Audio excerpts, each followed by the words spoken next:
Plus facile qu'une pizza, il suffit de râper 3 pommes de terre. Je vais commencer par ajouter un oignon haché, bien frais. Ajouter un filet d'huile dans la poêle, juste ce qu'il faut pour faire sauter. Je vais aussi ajouter une carotte râpée. Et je vais aussi mettre un poivron rouge bien coupé avec une pincée de sel pour rehausser les saveurs. Maintenant, je vais faire sauter tous les ingrédients très bien, en mélangeant constamment. Ainsi, nous commençons à préparer cette recette délicieuse et pleine de saveurs. Maintenant, je vais tout transférer dans un bol que j'ai ici à côté. Maintenant, je vais ajouter ici 3 pommes de terre râpées, bien égouttées. J'ai mis 3 grosses pommes de terre et aussi un peu d'oignon haché. Je mélange très bien tous les ingrédients jusqu'à ce qu'ils soient bien complètement intégrés. Nous mélangeons bien les pommes de terre avec les légumes déjà sautés. Et en attendant, nous allons préparer la pâte de notre pizza. Je commence par ajouter 3 œufs entiers dans un grand récipient, avec une pincée de sel pour équilibrer les saveurs.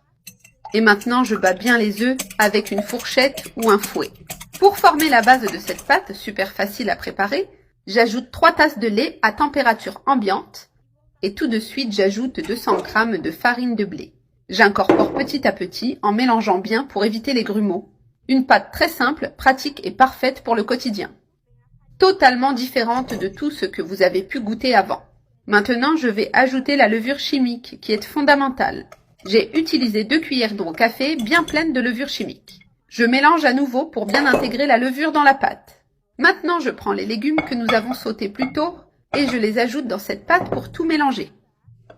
Nous mélangeons très bien les légumes avec la pâte jusqu'à ce qu'ils soient intégrés. Et ainsi, nous préparons cette pizza maison, délicieuse et saine. Une pizza aux légumes qui va surprendre avec beaucoup de saveurs. Maintenant, je vais verser le mélange dans un moule déjà graissé. Graissé avec de la margarine et saupoudré de farine de blé.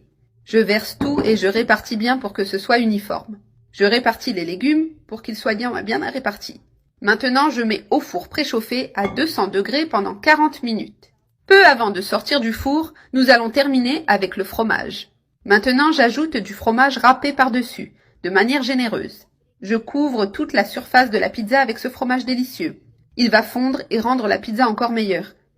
Je répartis tout le fromage en couvrant bien chaque recoin. Regarde quelle merveille comme notre pizza aux légumes est en train de devenir. Maintenant, je la remets au four juste pour gratiner, jusqu'à ce que le fromage fonde et dore légèrement sur le dessus. Et regarde comme elle est belle. Notre pizza est déjà prête et sent délicieusement bon. Maintenant, je vais la couper pour que vous puissiez mieux voir, pour que vous voyiez à quel point elle est merveilleuse à l'intérieur et à l'extérieur. N'hésitez pas à la faire à la maison et profitez de cette délicieuse recette. Faite avec des ingrédients simples et beaucoup d'amour. Maintenant,